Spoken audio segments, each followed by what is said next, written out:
독일 역사상 가장 어두웠던 시기, 선동이 된 군중들이 죄 없는 사람들의 가게 창문을 부수고 여성과 아이들은 모두가 보는 앞에서 무자비하게 굴욕을 당하고 있을 때 젊은 목사 디드리히 본 회퍼는 정권이 자행하는 잔혹 행위들에 대해 공개적으로 비판을 하기 시작했어요.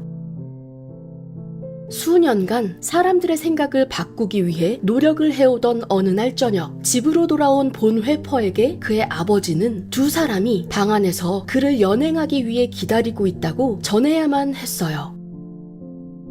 감옥에 갇힌 후 본 회퍼는 시인과 사상가의 나라였던 자신의 국가가 어쩌다가 비겁자, 사기꾼, 범죄자들로 넘쳐나게 되었는지를 되돌아보기 시작했어요. 그리고 끝내 문제의 근원이라고 결론을 내린 건 악이 아니라 멍청함이었어요.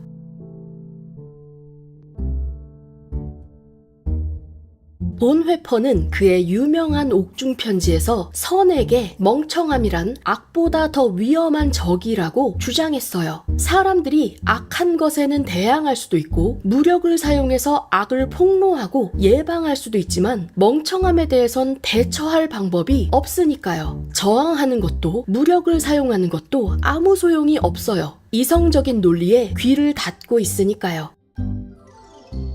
어떤 사실이 자신의 편견과 모순되면 멍청한 사람들은 그냥 안 믿어버려요. 그 사실에 반박할 수가 없을 땐 하찮은 것, 부수적인 것으로 치부해버리고요. 전반적으로 멍청한 사람은 자기 만족에 빠져있고 쉽게 자극을 받아 화를 내고 공격해버리기 때문에 위험해져요.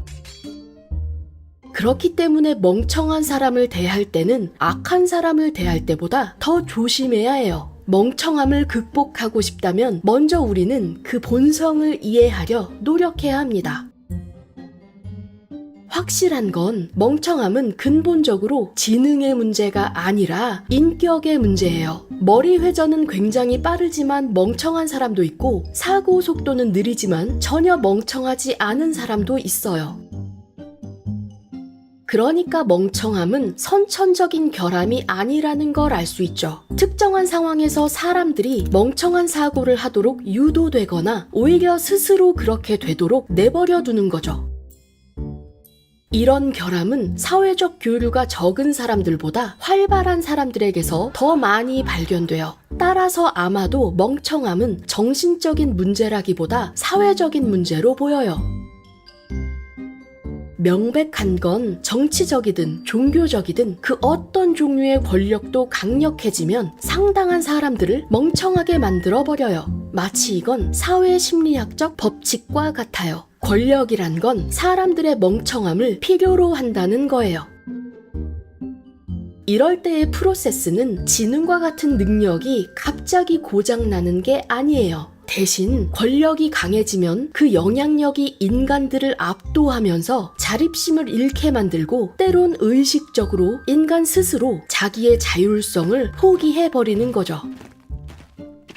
어떤 멍청한 사람들이 고집이 세다고 해서 그들에게 자립심이 없다는 사실을 잊어서는 안 돼요. 그들과 대화를 나눠보면 온전한 사람 자체를 대하고 있다는 느낌이 들지 않아요. 그저 구호, 표어 등 그들을 세뇌하고 있는 것들 뿐이죠.